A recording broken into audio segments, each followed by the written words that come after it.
All right, welcome back to Whiskey Moments Podcast. I'm your host, Paige McCormick. With me today, Trent Elijah. Did I say that last name right? Yeah. So that's kind of like the stage name, right? Trent Elijah. So. Okay, cool. I'm just making sure. Yeah. Sometimes, Elijah can be said different ways. Yeah, I feel like with the A instead of E. It can be, so it's a little different. So I wanted to make sure I got it right. Yeah. Cool. We'll toast it up. Absolutely. A new memory goes through my head, and it's probably gonna hurt from all the time we call this love. Just to feel like you were lying, then I gave up on acting like shy, and then you wind up letting that guy, and he picks you up, spins you around all night. Then I walk out feeling like dying of staying away, keeps you from crying. Good stuff. So what's been going on, man? What's up? What's going on in life? Life? A whole lot of different change. I got out the military recently, so, back when in November of last year, I kind of had imposter syndrome. I really didn't know who I was or anything about what I wanted to do with my life after, kind of dedicating it towards something bigger than myself. So I kind of figured to keep doing that, with great music. So I just kept rolling with that, and then ever since then, I felt like I just found my passion in writing music and creating and being in Nashville, being around this area. Because when my last duty station was in Clarksville, Tennessee, and being around Nashville kind of helped me push me out to that scene. So There's a small, music scene back where I'm from, but, that ain't much. That's what I was going to ask. You said Kentucky, right? Yeah, Bardstown, Kentucky is a small bourbon capital of the world. So, when it comes to anything whiskey related, I can definitely talk about that all day, because my dad sure can. So how far is that from here? That's about 3 hours. 3 hours? That's not that bad. Not too bad. It's east of E-Town, west of Lexington, so it's kind of right in the middle. Okay. Yeah. The only towns I really know that I've been to in Kentucky is Paducah. Yeah, Paducah. And a little town called Kevel. Mm-hmm. We used to deer hunt over there. One of my first shows that I ever played was actually in Paducah. It was called The Duck Blind, funny enough. Oh. Yeah, it's called The Duck Blind. And when I posted it on my social media, everyone thought it was talking about The Duck Blind in Nashville. I was like, right. No. I was like, not yet. That's cool, though. I didn't realize they had that out there. And see, every time we went into Paducah, it was for because Kevel, it has nothing in it. So when we would deer hunt and we wanted to go into town and take a shower or something, use the bathroom that wasn't a shed outside, that's what we would go in there and go to hunting stores and stuff. Yeah, Paducah is one of the, it's kind of, I wouldn't say it's like Bardstown, because Bardstown's in the sense of it feels like there's nobody there. That's kind of the same feeling. But as far as scenic view, you can't, there's no replacing either one really, because the drive out to Paducah from here as opposed to out to Bardstown, it's just different scenic view. Really? Just, I don't know, maybe for me, just because that's home to me, so I don't know. Right. No, I mean, that makes sense. Yeah. So high school, were you playing music, stuff like that? Funny enough, no, actually not at all. I didn't pick up an instrument until I got a rotation to Korea. That was my first duty station, and it was during COVID time. So whenever I was still in AIT, which is pretty much your advanced training before you get your first assignment and stuff. And I sat there for 9 months, pretty much isolated, COVID restrictions, and then even when I did get to Korea, I isolated for another 2 weeks. So I had nothing but time. So I had a good friend. He's from Texas. And he pretty much just showed me the ropes, of how to even play a guitar or what to do with it. And even then, I was just so obsessed with it. I don't even know. I didn't even I had no musical background or anything like that. My family loves music and stuff, and my uncle plays, and they're more into the rock side of things. But we live out in the country, so. Funny enough, they don't even like the fact that I play country music, but some of them do.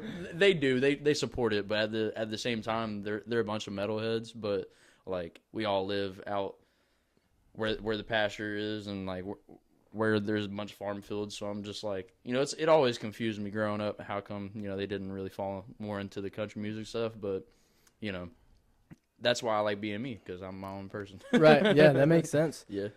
That's crazy that you didn't even realize like you had like a passion for music until you picked up a guitar.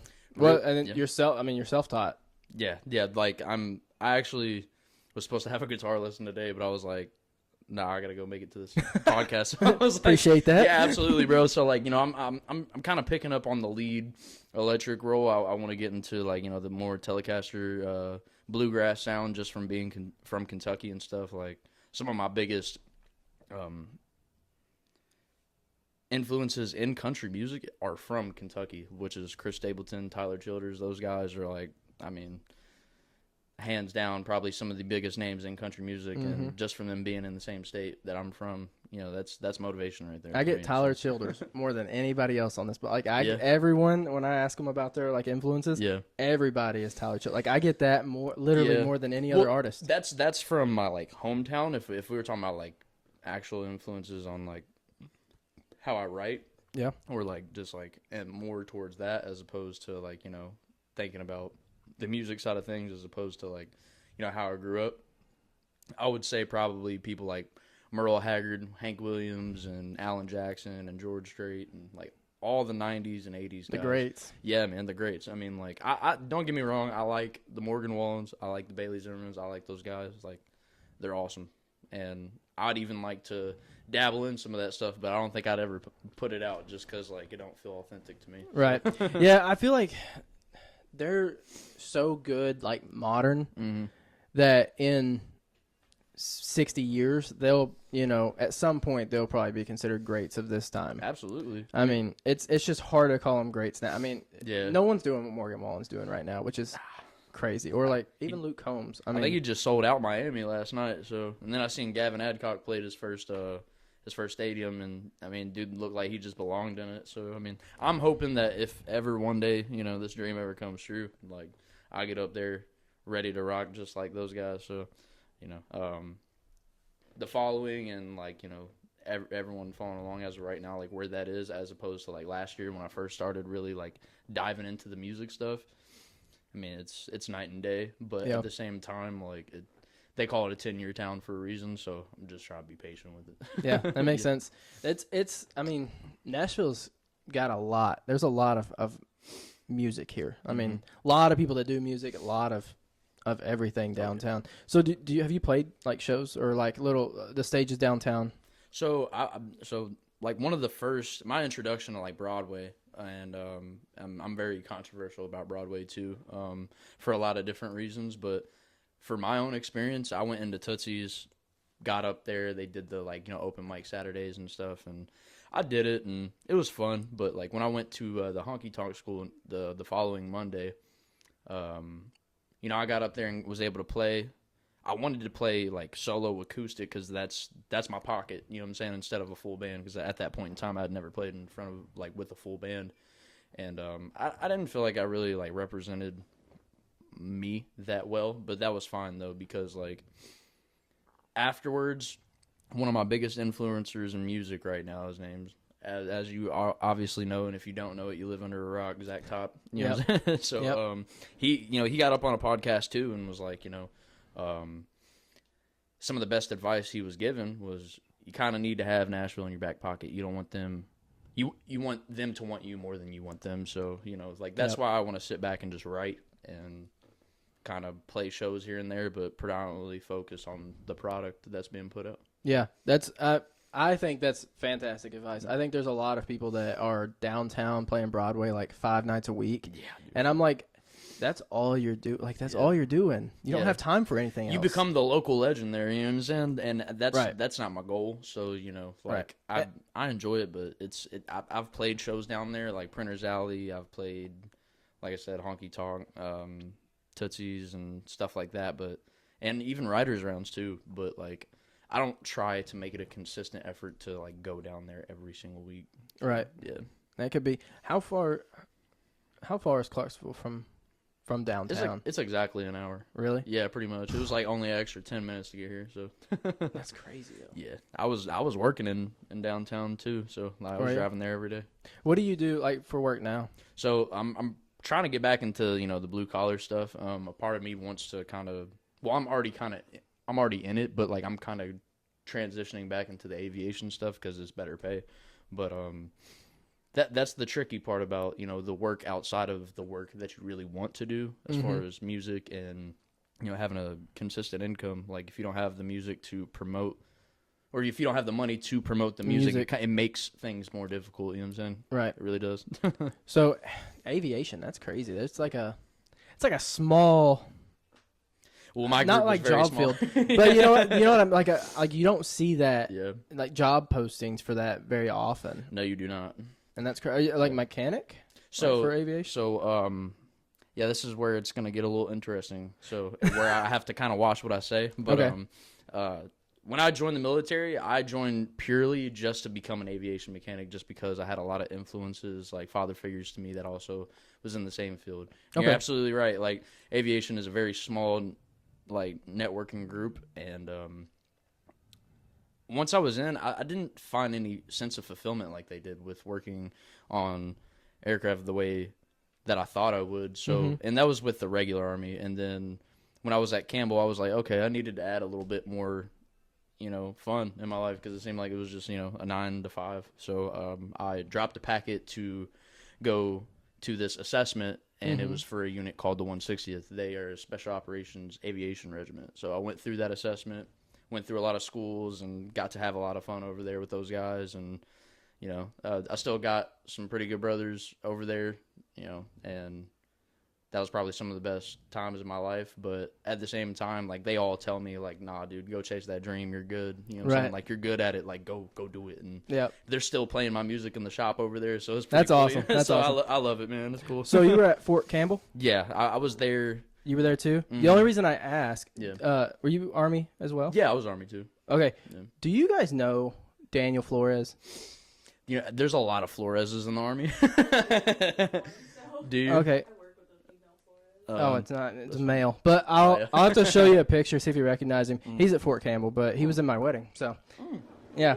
I just knew that. I knew that he's been at Fort Campbell for a few years now. I think I actually seen like something on your personal Instagram. Yeah, you might have. Yeah. Yeah. So I knew he was at Fort Campbell because he's been trying to get us to come out there a few times, and he's come down here. But yeah, I didn't know how big, Fort Campbell was. So Yeah. I think it's like the third biggest Army base in America. I think Fort Bragg's #1, and then you got Fort Hood, and then Campbell. I can't remember exactly what order it is, but it's definitely top 3. That's crazy. Yeah, it's pretty big. Is it is that close to Kentucky? Yeah, so it's Fort Campbell, Kentucky, and the only reason why it is because the main post office is on the Kentucky line, but most of the base is in Tennessee. Okay, well that's okay. That's what I thought. I thought it was Fort Campbell, Kentucky. I just Yeah. didn't know for sure. It's like they call it K-Hop or like Hopkinsville. Yeah. Okay. Yeah. All right. Cool. So aviation. Mm-hmm. You didn't want to fly, anything like that. Nah, see, here's the thing. The reason why I didn't want to fly is because I know who works on them. So. Oh, well, that's fair. I had some dreams of doing it when I first got in. My brother, he's not blood related, but that's still my family. Shout out Chase, and he just got married, so we was both there at his wedding too, and it was awesome. It was probably one of the most magical things ever. I'm sure y'all probably experienced that moment too. So, but yeah, he wanted to go and go straight to seat, like straight from civilian to go straight in to being an Army pilot, because we both joined around the same time, and that kind of influenced me to fly, or want to, or try to, but. I got in and it changed my mind. There's a lot of hours that you have to log to. Well, I know that's speaking from the civilian standpoint. I know people that want to fly and they're like, it's a lot. There's a lot you got to do. Absolutely, especially I went through a lot of training near aviation bases, so I kind of got to talk to a lot of these pilots and see what they went through, and It's a lot. It is crazy. It is a lot. Some of it isn't even education based. It's just small little attention to detail things. You know what I mean? So it's definitely a necessity, especially being a pilot. But it was not for me. So out of high school, were you set on military? That's what you were, or did you go to college for a little bit? Or so funny enough, just to.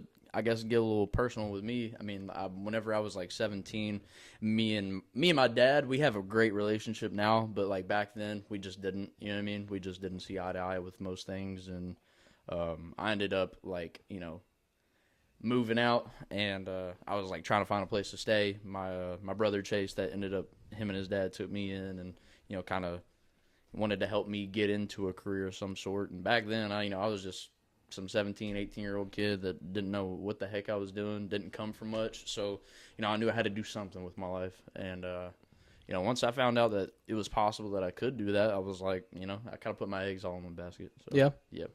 So once you, was it hard transitioning out of military, like back to Absolutely. civilian life? Yeah, it is. Like I said, big imposter syndrome. You really don't know who you are. But I will say that, like,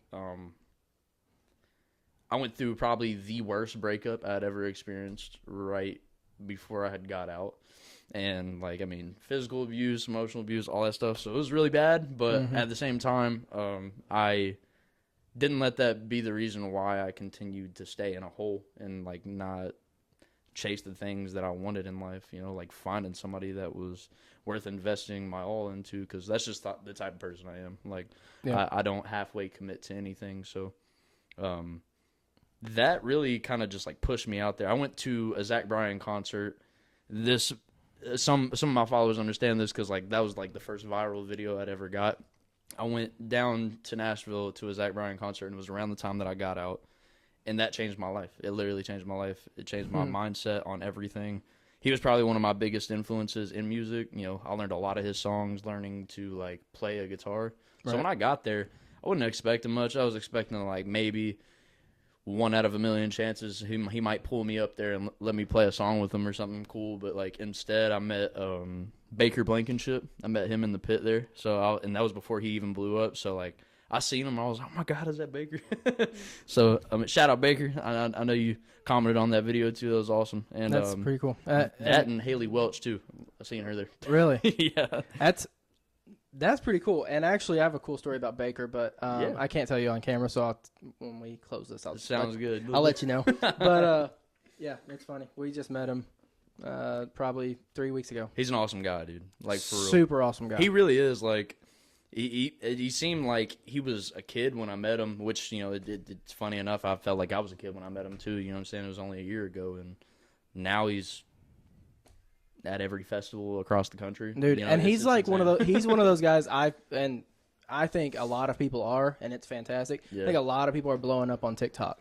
Yeah, man. That's why I'm kind of like staying consistently heavy with that. I like posting on TikTok just for the simple fact that, like, and this is the only thing I don't like about TikTok, which goes hand in hand with what I'm about to say. Like, the most random people you don't even know, will be your biggest fans. Every single person that you know will not like your stuff. They won't repost it. They won't save it. They won't even entertain it at all. And, like, it's crazy. It's crazy. I'm just like, you're just trying to do what you want to do, yeah, and make people happy. But yeah, no, that kind of came with the podcast too. It did? When I started, a lot of people back home like supported it, especially like a lot of teachers that I was close to in high school. Yeah, were like, love to see it and all this stuff, and like my close friends supported. I've had a lot of them on the podcast, but like, there's a lot of people I think that are just like sitting in the background.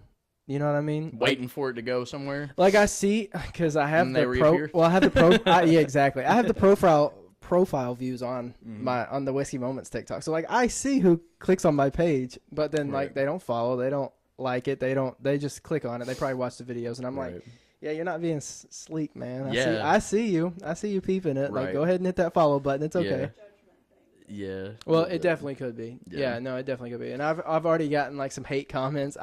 And I love it, and I want to respond so bad. Yeah. But she won't let me. My friends won't let me. It's a good thing, man, honestly, because like if you feed into that only it can hurt. It can only hurt you. A brand. Yeah, it hurts a brand. So. Absolutely. It does no damage to them. It only does damage to you. So. Right. And honestly, them commenting helps me because then it throws it on other people. Algorithm, man. Yeah. Exactly. That's the other thing, man. The algorithm is so weird. It is. Yeah. You can have a post blow up and then post 6 times after that and have 200 views. Like, you're like, what is happening? I think a lot of people try to, I joined this social live agency. It was called Recapture Live. I don't know if you've ever heard of them, but they hold tournaments and do summer and winter fest, and it was really beneficial for like trying to gain following and kind of getting gifts on TikTok Live and stuff. So I was making some money off of it, which was great. But for me, I kind of have been leaning towards the more authentic content, so because like I feel like that is what gets people engaged, not me recreating a video that blew up,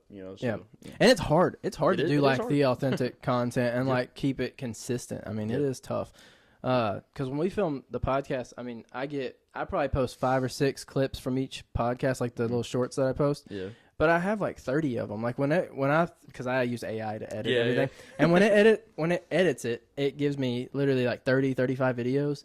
But they're just not good. Like I watch them and I'm like, I wouldn't watch this on TikTok. So I know, I kind of know what people want to see. But it's so weird. Like the weird things that blow up. Yeah, man. And the things that you think people are gonna like, and then it like has no views, and you're like, I laughed at this a lot. I ain't gonna lie to you. Whenever I like went to that concert and took those pictures and like got all like, I knew it was gonna blow up. Yeah, I really did. And then when I posted it, I was like, all right, that's exactly here we what go. I expect. Now, however, I didn't expect Baker to comment on it. I can't remember exactly what he said. Here, I'll look for you real quick if you want to see it. Yeah, I think I saw that. I think I went to your page because I was trying to see when you actually like started music. Yeah, man. And I couldn't find like anything past music on your page because I was trying to find it. I kind of deleted some stuff just to kind of keep things up to date and kind of like keep it all the same too. Like it's all that too, and like people. If you ever go anywhere, I feel like people will try to do some digging. So I feel like the very end of where you will find anything about me should be something music related. So that's where that's honestly fair. I should probably do that on my personal. Honestly, I've done it on both really. Yeah, he said, "Awesome, man. Keep chasing them dreams, brother." And I said, "Absolutely, Bubba. I'm glad to have met you, and the future is bright." And so when was that? That was July 2nd, 2024. That's crazy. Yep. That was about exactly minus 10 days a year ago. Yeah, that's wild. Yeah, I feel man. like he was probably. I don't know if was he big? Was he real big right then? Well, that's when his song Maxed Out was like blowing up. Okay. So when he took off on TikTok. I literally listened to that song on the way to the stadium, and then like got out in the car, was trying to find the main gate to get to the pit, and then I went in the pit, and then was sitting there with this big sign, and I said, "Can I play Revival?" The whole people, like all the people up near the like in the front of the stage were like trying to push me up there. I even met one of my best friends too, like or now best friend. From that concert, and it was just awesome. Like I love the energy at the concerts that he has because like everybody was so nice.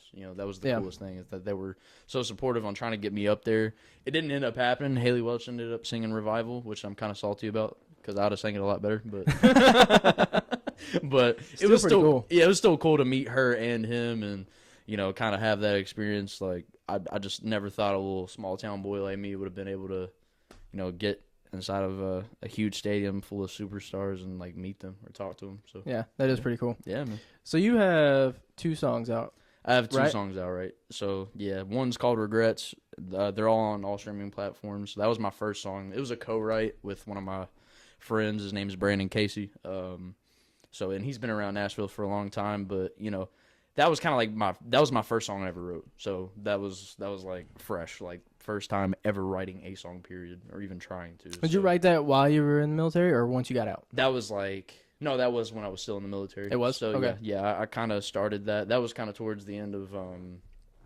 a bad relationship, but like the songs and everything that I write about isn't necessarily attached to one person. I know some people like to make music attached to one specific thing, and sometimes it is, but with that song, it really wasn't. It was kind of more like I've had a lot of regrets with, past relationships, but, like at the same time, like life goes on. That's all. Right. That's what it's all about. And then the other song that I just recently released, It's Not Him or Me.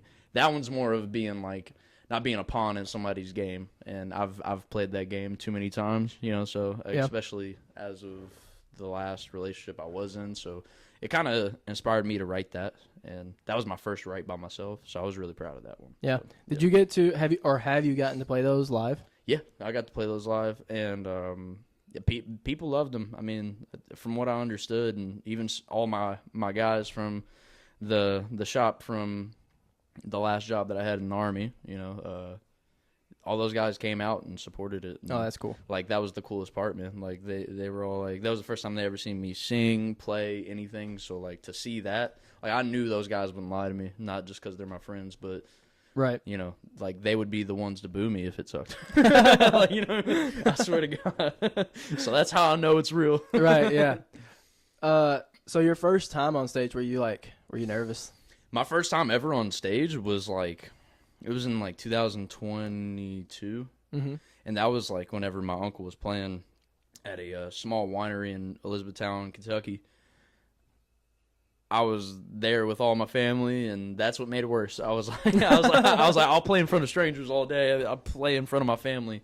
I'll freak out. So, you know, I got up there and, you know, I did it. I think I was like literally 21 at that time, like just turned 21. So, and I'd been playing a guitar for like, I think like 6 months at that point. So yeah, that was my first time getting up there and getting through a whole song and playing live. So do you get nervous now or no? No, not at all, to be honest. I mean, the only reason I don't get nervous now is because I do this every day. I mean, yeah. I wake up ready to pick out a guitar and learn something new or find a new song that I like to play. So yeah. I mean, do you try to write every day? Yeah, I try to. You know, sometimes life gets in the way between, right. you know, like work. You just literally work and, you know, trying to fit everything else in, because like whenever you're trying to dedicate yourself to be a great guitar player like myself, like I really want to like nail in on being a really good guitar player when I get up there on stage and stand out from other guitar players. Like that makes it hard to focus on other aspects of music, but yeah, you still make time for it. So yeah, that makes sense. Absolutely. Cool. I'm gonna do a would you rather question. I've got a few of these written down. Oh shoot. Yeah, they're goofy, but yeah. We can do them. All right. Would you rather have to hunt and gather all of your food or only eat McDonald's for every meal? I want to talk about it, but I can't. She knows what I'm talking about. Okay, I can say the name of it, and y'all can do y'all's research later, even the people out there, but I don't like McDonald's, first off, so let's go ahead and put that out there. Secondly, just to answer your question, yes, I would, because I went to this school. It's called Sear School, and that's kind of what it's about. It's like hunting and gathering and stuff. So like I'd rather do that, to be honest. Especially, you know, my uncle Dustin, he taught me how to hunt when I was really young. So like I enjoy going and sitting out in the deer stand, or you know, right. tying traps to try and catch some smaller game. But you know, like I think I would enjoy that more. Yeah, I was kind of thinking about this question. I'm like, if you kill a deer, yeah, you don't have to hunt for like a couple days. Like, you know, you're gonna have enough to cover you for a few meals. Oh yeah. But I was just in my mind, I was like, man, you gotta go out and like get something every single day, yeah. or you're gonna have McDonald's every single. And I'm like, I don't know, because I don't really care for McDonald's either. Yeah. Well, if I had things to hunt with, and that I would be like, heck yeah. yeah. But now, if I didn't have anything to hunt with, I guess I'm taking McDonald's. Yeah, I was snack wrap. Kind of torn. I don't know. Yeah, snack wrap. Every single meal, snack wrap. Oh God. All right, cool. So, I think it was your Instagram. Yeah. Are you working on an EP? Yeah, man.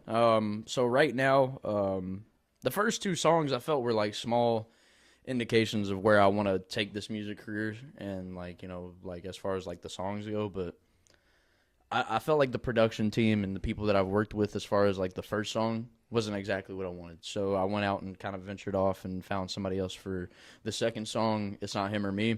I liked it a lot more, especially for it being an acoustic track, but for this next one, I really want it to be good production. I'll invest the money into it if that, you know, comes to being the case, but I want a full band behind all these songs.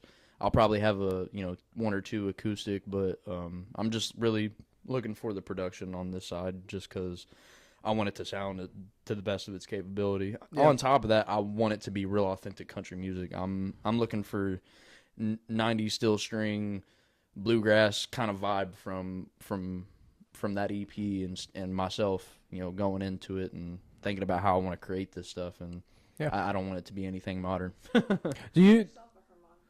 I got one. I play harmonica. Yes, I play harmonica. There you go. Yeah. That's awesome. We can play Whiskey Serenade right now. What's up? Do you prefer acoustic, versus live band? Yeah. Like, majority of the time. The reason why is because there's nothing better than grabbing a bar stool and sitting in front of it and then getting everybody's attention. You know what I'm saying? Like, that makes sense. And the reason, like I said, one of my influencers Zach Top. Like I remember whenever he was, I watched him play in CMA Fest this year. Okay. In the stadium. I mean, absolutely killed it, right? Mm-hmm. But just a year ago, that dude was standing in the middle of Nissan Stadium for CMA Fest with nothing but just him and his guitar, and had everybody's attention. So, like, that's what I enjoy. That's what I love. So, I would take that over that. But if this music stuff ever goes anywhere and get on the road, I'm going to have to get a band. So, You know what's crazy? Zach Top was found on Broadway. He was a Broadway guy. Really? Yeah, he played Tootsies. No shit. I actually just found that out from another guy that was on the podcast. I was about to say, because like he just got on a podcast, like I said, with the same one I was kind of referring to, and he was like, "Nah, I never did the Broadway stuff." I don't know. False information, people. I didn't check my sources. That is what I was told. Which and that could have been like 5 years ago. I mean, yeah, I don't know when he. From what I understood, he like flew in from, I guess, wherever he's from, Washington, right? I guess, and he would fly from Washington or wherever. And come into Nashville, work construction, and like write songs with these big names, I guess, and then not really do the Broadway scene, I guess. So he does not look like a construction guy to me. No, not really. But he doesn't. I mean, but you know what? More power to you if you do it. He doesn't look like construction to me. What kind of job you think he'd work? You know what? He was a regular guy. He looks like a bartender. Really? I feel like he would throw. Because he's got long hair, right? Yeah, he's got that mullet. That's what I thought. He'd throw that hair back and, like, give you, like, some crazy mixed cocktail or something. You know what I mean? Like, that's what I feel like. That or he's like a... Yeah, that or, like, I don't know, like something off the wall you wouldn't know, like a cigar connoisseur. Like, you, like, walk in a shop and he's like, this right here, this is what you need. This is that pure leaf. There you go. Dude, that's what I think. That's hilarious. I wouldn't think construction, honestly. Yeah. I had no clue about the dude, like, until, like, I just randomly seen him on social media. And it was around the same time that, like, I went to that concert, right? I reposted one of his videos. It was him outside of a trailer just picking. And, like, I went on my Instagram story that same day, and he liked it. Like, he liked my post, and it was his, like, actual page. So, I mean, if that was you, dude... You had me hyped for 24 hours, but if not, then I'm a little upset about that. But I hope he sees this. Yeah, sick. For real. Hey, man, in your honor, cold beer. Yeah, we're gonna tag you. We're gonna get you. We're gonna get you to see this. Absolutely. That's funny.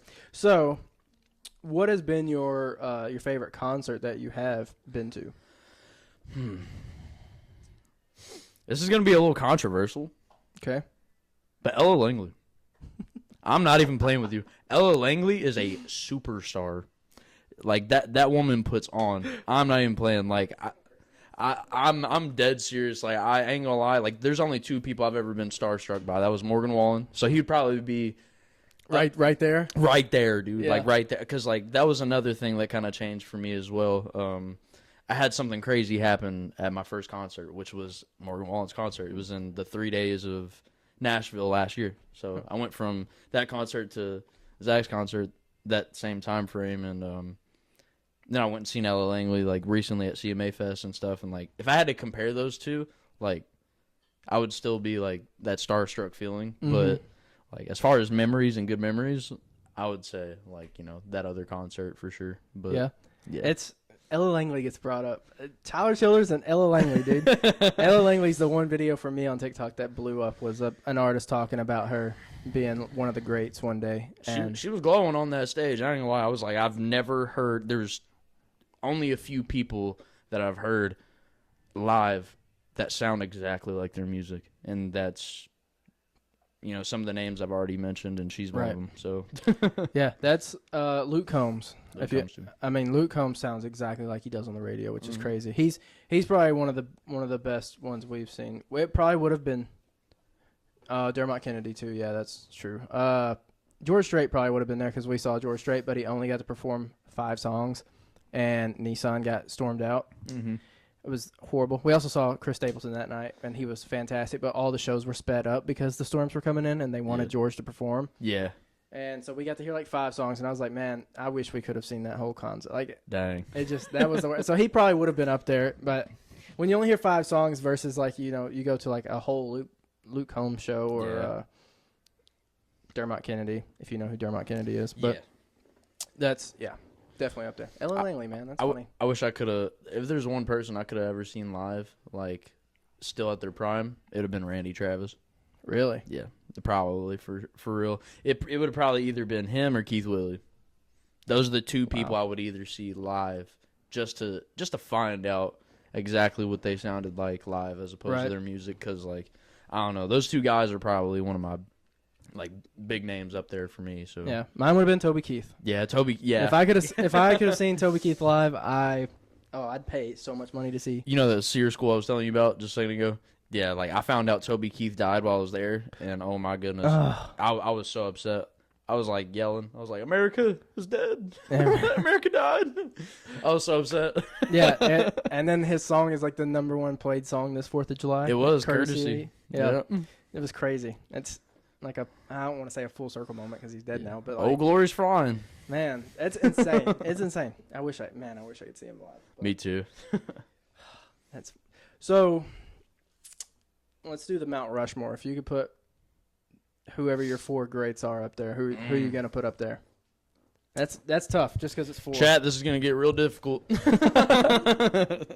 All right, so we'll go ahead and start with like the #1 and work our way down. Okay. So if we had to put my Mount Rushmore, I would definitely have to say #1 would be Keith Willie. Okay. For sure, and then second of that would be Alan Jackson. Good pick, yeah. And then third, I'm gonna give you a little out of the random, a little bit more modern, Chris Stapleton.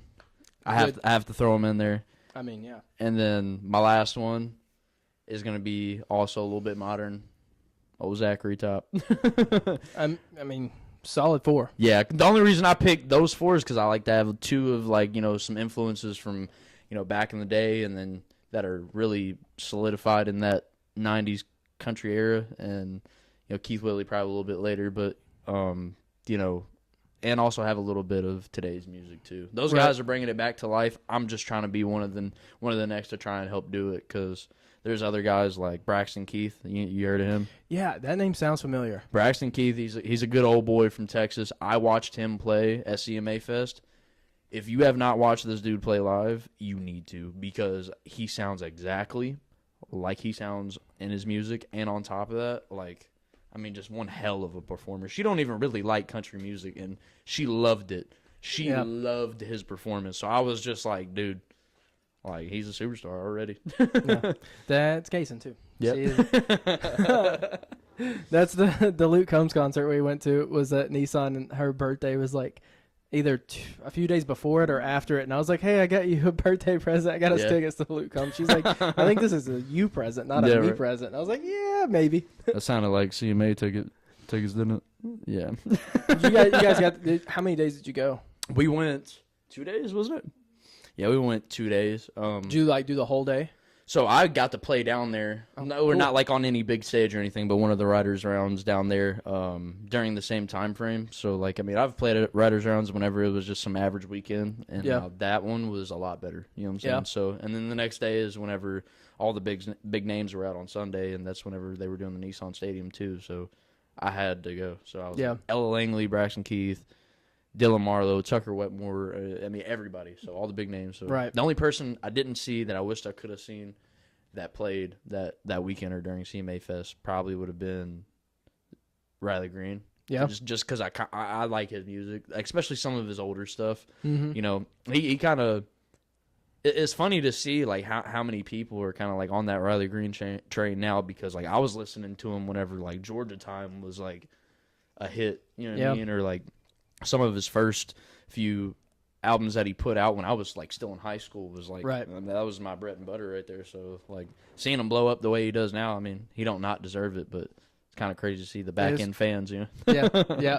And that would have been me, because I didn't know who he was till he kind of took off. And we saw him in concert. I don't remember who was it Luke Combs? I was going to say, we saw him perform, and he was really good. He got a lot of boos only because I don't remember what song it is, but he talks about Alabama. Yeah, whooping up on Tennessee. Oh, wait, hold up. That's what is that song? That's the it's about It's not I Wish Grandpa's Never Died. It's No, the it's other that- sad song, though. It's hold up. Watching Alabama whoop up on Tennessee. Hell of a way to go. Yeah, she knew it. Yeah. Hey, look at you. Don't even like country music. You're over here killing it. Yeah. I ain't gonna. I like Riley Green. I like Riley Green, but like I'm not like a super fan. You know what I'm saying? I don't know all of his music, so I mean, like some of the songs that like he's made, like Jesus Saves, that one hit me the biggest. The only reason why is because like there was a lot of homeless vets around my town, and I've seen, you know, people drive past these people. Which, I mean, I ain't gonna lie, I'm a victim of it. I've drove past people plenty of times knowing that I could have helped them and probably didn't. And, you know, that kind of sits on my conscience still. But at the same time, like, being a vet now, I kind of understand that, like, even though I wasn't dealt the greatest hand in life, I also am in control of my future. So, you know, like, not everybody gets the great hand in life. And some of those people probably got dealt the shittiest hand in life. And that's probably why they were in that situation. But, you know, I think that song kind of capitalized on like how most people wouldn't take the time to sit down and like talk to people and hear their story, and I love songs like that. So yeah, it is crazy. People are like scared of homeless people. Yeah, I mean, he's bringing back that like old style storytelling. Yeah, absolutely. Yeah. And that's what we need in country music, and that's what I'd like to bring back into country music too as well, is that like real authentic, you know, storytelling song. I mean, Alan Jackson used to write songs about people getting their oil changed. You know what I'm saying? Like, that was better than some of the stuff insane. I heard That's now. insane. I'm dead serious. Like, I literally watched the video today. That's insane. Yeah, it's that's hilarious. funny. It's funny. It's funny. Yeah, it is. Chattahoochee, man. Chattahoochee. I'm actually learning that whole song on telly right now. So, like, as soon as I learn it, I'm playing it. And we need it. It's freaking hot outside. Yeah, for real. we need it, man. Funny enough, my brother Chase lives on the Chattahoochee River, so this summer I will be down there. There you go. There you go. Yes, I will. Good old Georgia. So, when you play, like, cover songs, what is your most requested one, and what is your favorite one to play? I would say my most requested would probably be like an upbeat country song. You know what I'm saying? If it's anything specific, I would probably say something Toby Keith. Okay. Just because a lot of people from my hometown love Toby Keith. Yeah. But if I had to say my personal favorite, Nobody in His Right Mind, Keith Whitley. I love that song. Really? Okay. There's like, if I could play one song for the rest of my life, it'd probably be that one. Yeah. When you get up on stage, you get to play your originals, right? Yeah. Or do you sprinkle them in? Especially if it's writers' rounds. Usually, if it's a paid gig, you know, I'll throw in a cover or two. But you know, my family, like I said, they're a little bit in the music scene too. As far as like, you know, other genres of music, but it's funny enough. Like 2 weekends ago, or is the 4th of July weekend, I believe, right? Yeah, 4th of July weekend, we went up there, and they asked me to get up there. It wasn't even my gig. It was my uncle's gig, and they were like, they want to hear country music. So I was like, all right, cool, I'll get up there and do it. But when I got up there, you know, nobody would give me a song or nothing. They were just like, play something. I was like, can I play an original? And they was like, nobody wants to hear that. And it was my uncle that said it. He was like, I'm just being honest. They're going to run away. I was like, whatever, dude. So, I mean, like, there's two concepts of it. Either you play your original music whenever it's your gig and, like, you know, you promote yourself from the beginning, start to end, or you probably don't at all, which I kind of understood why he said that, you know? So right. I get that. You know, no one's going to take the few minutes it takes to hear that song. So. Right. Well, and if you play an original and they don't know it, you know what I mean? Then, like, then they start talking, and then you're playing to, you know, whoever might be listening. Yeah, so. For sure. Everyone's there for a specific reason. If it's a late night 4th of July party, people want to hear songs that are big, and I get that. So that's why I played the Courtesy of the Red, White, Blue. Yeah, banger song. Everybody sang along. Damn right they did. That's funny. So when you go back home, do you play like any? I guess, do you have any bars that like do? So I'm kind of looking around like and towards the downtown area of like my hometown, which is Louisville, Kentucky. Okay. So a lot of people don't pronounce that right, so we're gonna go ahead and break that down for you. Louisville. People say Louisville. I think I say that.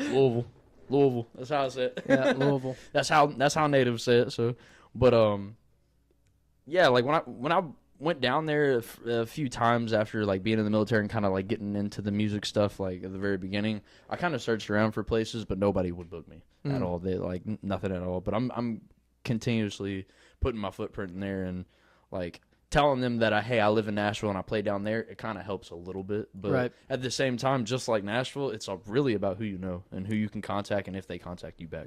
Is it as saturated too, like with people playing in Louisville? What do you mean? Like, you know, like downtown, when you go down, every single bar has like someone playing. Like when you go downtown Louisville at the bars, are people playing? Honestly, you know, like, and this is kind of funny, but like a lot of that side of even Bowling Green, funny enough, like Kentucky's a real rock based. I feel like when it comes to like not necessarily writers round, but gigs and people playing out, it's really rock based inside of the community around there. But when you got Railbird or Bourbon and Beyond and those big festivals, it's all country. But besides that, it's a lot of rock music, which is crazy. It is. Kentucky is like super south. Yeah, I mean not super south, but what I mean is like the people there are just southern. It's really redneck. You can get sweet tea at like every place you go. Like that's how you know you're in the South. If you don't taste the diabetes, then you can't taste the tea. So exactly. That's how I say it. No, I would say Missouri is like Midwest. Well, here's the thing. Look, I worked blue collar in Kentucky, right? So you know us Kentucky boys, we got a little bit of a thick accent, but like I went out west, and when I went out there, I went to the small like dive bar, and when I walked in there, everybody was cowboyed up, and they could like I was in my like work outfit, and like you know I was just getting some drinks and stuff with one of my buddies, and like everybody looked at me and him like, where the hell are y'all from? And they came up and talked to us, and you know they had a southern accent too, but they were like, do we know you're southern? But like, where are you from? And I was like, Kentucky, and they were like, dude, you sound different. Like you sound like from the hills or something. I was like, I don't know, bro. Yeah, that's me. I feel like I don't have an accent, and then if I go, I bet if we went west, I'd probably it comes out in spurts. Yeah, if I start talking about she's starting to get one too. New York. Jazzy. I don't know how to do the Jersey accent. Joyzy. We can turn it to some Jersey Shore whenever y'all want to. I'm just letting y'all know. I used to watch that a lot. Did you? Yeah. I was like, I don't know. I was like, I don't know anything about. I didn't ever watch Jersey Shore. It was either Jersey Shore or Duck Dynasty. No in between. Well, there you have. I mean, that's literally my mom and my dad. There's like my mom and then my dad. That's awesome. It's pretty funny. But that's why they lasted, 1 year, or actually less than that. So that makes sense. It was the Duck Dynasty and the Jersey Shore. Yeah, for real. That was the make or break. That's funny. All right, let's do another Would You Rather. Let's do it. Oh, this one's horrible. Would you rather buy all used underwear, or all used toothbrushes? Underwear, bro. Because I can like. Here's the thing. Nobody's gonna know about the underwear. You gonna know if I wash it. You can wash it. Yeah, true. I think that's like a loophole. That actually makes a little bit more sense. Yeah, I thought that was part of the deal here is that you had to keep it. Can you imagine if you had to keep it used? See, I thought awful. Well, if you could wash it, then obviously I think everybody would go for the the underwear, but I didn't know that was part of it. So yeah, I mean, I guess you could wash a toothbrush, but that's pretty gnarly. I don't know that I'd want that. See, put it in bleach water or something. Actually, this is completely non-related, but like we're about to move, so like we've been looking up stuff for our house. And there's actually like these UV lights that kind of like you put your toothbrush in there and it like desanitizes it. Yeah. I was about to say desanitize would be like make it dirty, right? My bad. Yeah, sanitize it. My bad. I knew what you meant. Yeah. Sorry. I did not graduate with a 4.0. I did not. Yeah, Kentucky education was not great. I mean, I didn't have 4.0 either, so we're here. Yeah, here we are. Music podcast. That's what you get. That's about it. Whiskey moments, dude. Whiskey moments. We're gonna blame it on the whiskey. That's what we're gonna do. That's funny. No, I won't blame it. I didn't know what the fuck I was talking about.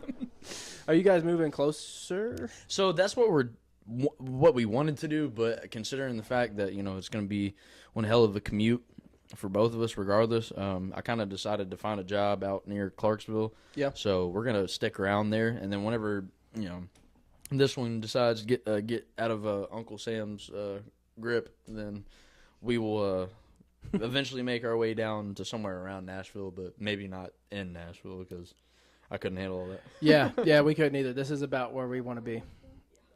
Oh. I did almost 5, so Yeah. rough, real rough. I got a bad lower back, knees, feet. I mean everything, man. You can name it, but that's kind of like when I got out. That's the kind of the main reason why I wanted to try and like get a air conditioned place kind of job. You know what I'm saying? Kind of just chill. But I lasted a few months and I just couldn't do it, man. That's not how I am.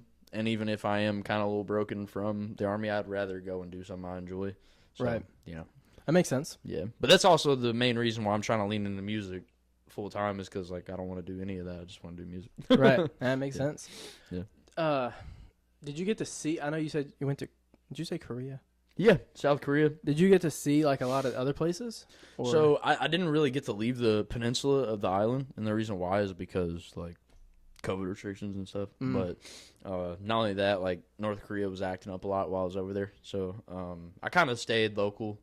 But I did get to explore the biggest, probably one of the most populated cities in the world, which is South Korea. I mean, everything is like it's like shop. It's like, you know, hole in the wall kind of places. You know what I mean? Like all right next to each other. So I did get to explore that. Did you like the price of things? Are they more expensive? Same? So they have their currency is won. So 1,000 won is $1 American. So, okay.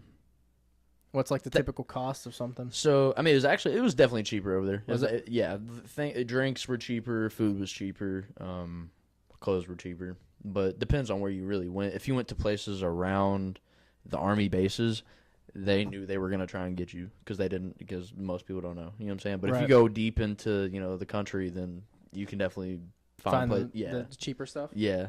That's cool. Did you get to see anything other than Korea?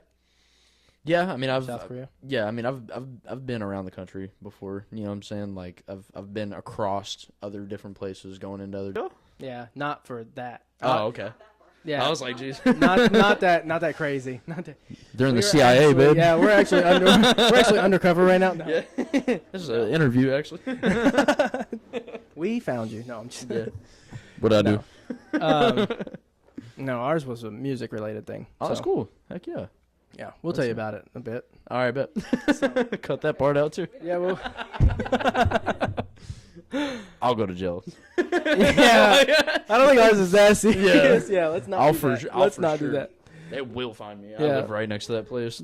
Yeah, let's not do that. I'm like right outside the place. I ain't even gotta go looking, bro. They can go in their backyard and find me. Like, for real. And I'm married to somebody that's in the military, so it's like, you know. Yeah. Don't want to do that. No. All right. What are?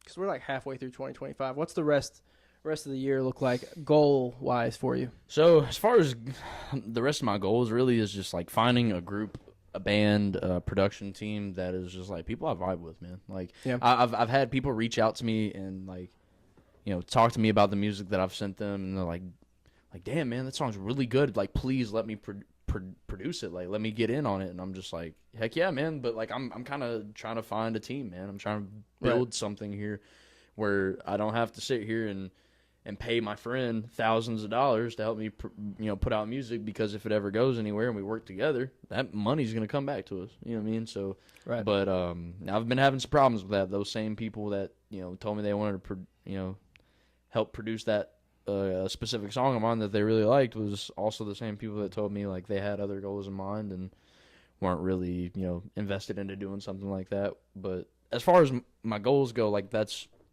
probably my number one goal, is to find that team and build with it and continue to write, continue to get better at playing guitar, and live life, really. So. Yeah. What about like shows or anything like that? Are you looking into any like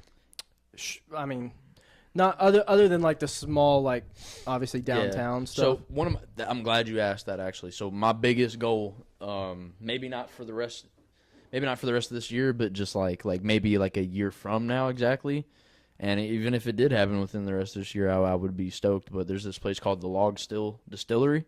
It's out in the middle of nowhere in Kentucky, not too far from my hometown. A lot of big names play there. Yeah. And I've played there one time, and it was inside the venue, like inside like the small little bar area, but they have a huge stage outside. I want to get up on that stage. It's been something I've thought about forever, just because like it's so close to my hometown. And Right. I want that hometown gig after making some pretty good music and it gained some traction. I mean, like I think that's everybody's like dream. Yeah. Like, do you think that would be better like after the EP comes? I do, I really do. That's why I said like, maybe a year from now, because like my goal with the EP is to have it out before the end of the year. Okay. And that's with like full production. I have a guy was in the same unit as me before I got out. His name's I'll say his last name, King. And he's insane with the camera. Like he's probably the best film guy that I've seen for the most like reasonable price, and like it is because he likes doing it that he gave me that price as well, along with us knowing each other. But like like I told him he had a future outside of that stuff, and if he ever wanted to come do it for me, like if this stuff ever goes anywhere, like and I got the money to pay him, I'll pay him, because like I'd rather have people in my circle that I know and I've been through stuff with and I can trust. So, right. Yeah, that makes sense. Yep. Do you like filming like the music videos and all that stuff? Is that stuff fun for you? I like the music videos and stuff. Like as far as like the one I did with Regrets, and one of my best friends, like a brother of mine, Carter McKinney. He was in that video with me. He also was in the last unit that I was in. He worked in the same shop as me, and he's great, man. Like he's always helped promote the music with me, and just been there, so like he's kind of getting into the music stuff. Like he literally just picked up a guitar and all that stuff, but like he's a really big push for me, so like when it comes to the music videos and stuff, I'm really not like a natural actor or nothing like that, but like to have my friends there, it feels natural, so like it's cool. Yeah. And kind of once you get the hang of it, it starts to feel, yeah. I think it starts to feel more natural. Acoustic sessions, I could do those all day. You know what I'm saying? Like if someone would record an acoustic session, that's easy. But like as far as like an actual film scripted music video, I ain't done one of those yet. I kind of tried to with the first one, but it, I was just kind of like. I feel like they're kind of weird when you just hear the music and they're like mouthing the words. Yeah, you know what I mean? Like a TikTok video. Yeah, yeah, it's kind of yeah, exactly. To me, those are like I feel like people feel weird doing them. You know what I mean? I feel weird doing it. but it makes sense to do it. I mean, a lot of people do it and they take off. It's because the TikTok platform, really. Right. Just because like people hear those songs and they love them, and it's just really that simple, really. I feel like that's just my perspective. But right, yeah, no, that makes sense. Yeah. Oh, I got one more Would You Rather for you. Let's hear it. Is it the best one? Man, it might. I don't know. I don't know. It's a good one. Let's hear it. Would you rather look 10 years older from the neck up, or look 10 years older from the neck down? Neck up, easy. That's easy. Neck up, brother. That's fair. I feel like that would, yeah. You don't age any better going down. No, you don't. You don't. Can you imagine 10 years older on your body and your face still looks like you're mid-20s? The worst, insult I've ever been hit with, I guess, from, like, I don't know, some random female has been like, you got a baby face, and that's because like I was in the military and I had to shave my face all the time, which I recently just did, and the only reason I did is because it's hot as hell outside and I want some damn sun on my face, so so that's about the only reason why I did that. But like I really didn't like it at all. Some people gave me shit for it because I couldn't even grow a beard, but you could probably grow a pretty full beard. I can now. I used to not be able to. And shout out Derma Roller, y'all helped me out big time. For real, I have pictures of like where it was so bad. It was like really bad, and I couldn't. I actually just seen like a year memory of my mustache a year ago from today, and I was like, oh my god. I was like, what am I doing, dude? But like today, it's a whole lot better. I'm glad. I've been drinking a lot more, so that's why. No. In the military, you couldn't keep any of it, could you? No, I could keep my mustache, but it had to be within regs. So I had to shave this. But haircuts, that's a little bit more lenient. So just because of the unit I was in. So, but as far as facial hair, I still had to shave my face every day. Yeah, it sucked. And then I had to keep it lined up. Like right here can go past my lip. Or that's like the sides of my mouth couldn't go past it.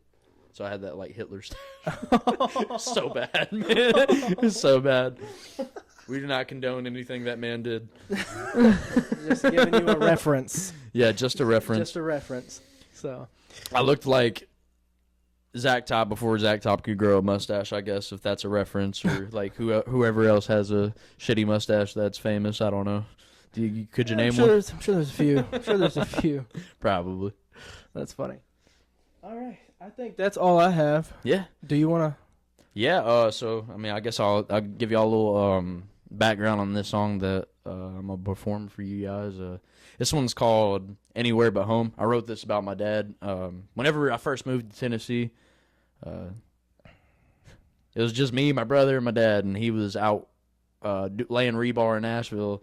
Coming home, you know, he was getting pretty drunk back then. You know what I'm saying? So like, you know, it wasn't always a great time, but at the same time, that's my old man, and I love him to death, and you know, I'll always have his back. And you know, I kind of wrote this song in kind of memory of like, you know, around that time frame, and I also kind of, you know, remember around that same time frame some of the best country songs that I can even still recall to this day that I listened to back then that like kind of have a footprint on how I kind of write my music today. He had a burnt CD of Jason Aldean's one of his first albums too, and we was just blaring it all the time. So you know, I kind of wrote it about that, but yeah, it's called "Anywhere But Home." And, cool. Let's toast this up. We'll toast it out, and then I'll cut this part out and just have the camera on you. Cool. You know what I mean? Cool. I appreciate you coming on, man. Absolutely, brother. All right, this song's called "Anywhere But Home." Hope you guys like it.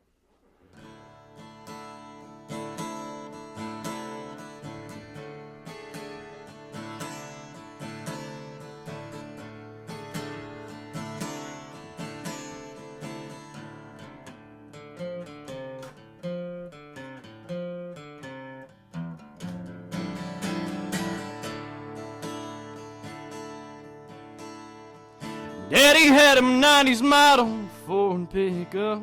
He was hell on wheels inside of that truck. Plenty of drunk nights in my single cab alone. He said, son, could you take me down the road? Maybe a place where I can drink and get stoned. I'll be sleeping on my side tonight. He's been running from the law now for a few good months. To the wrong road, then hit a few bumps. Didn't take him that long to finally catch up with me.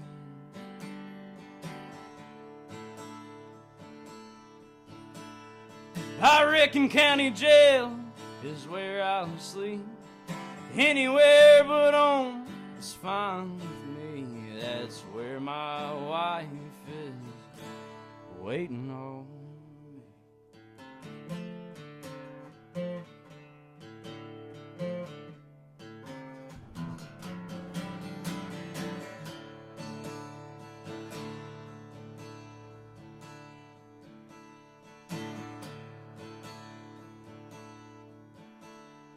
Grew up around good men, there's some outlaws too. Ain't no real country and a little bit of blues. Hank taught me young just how to survive. I never leave the house without my coat 45.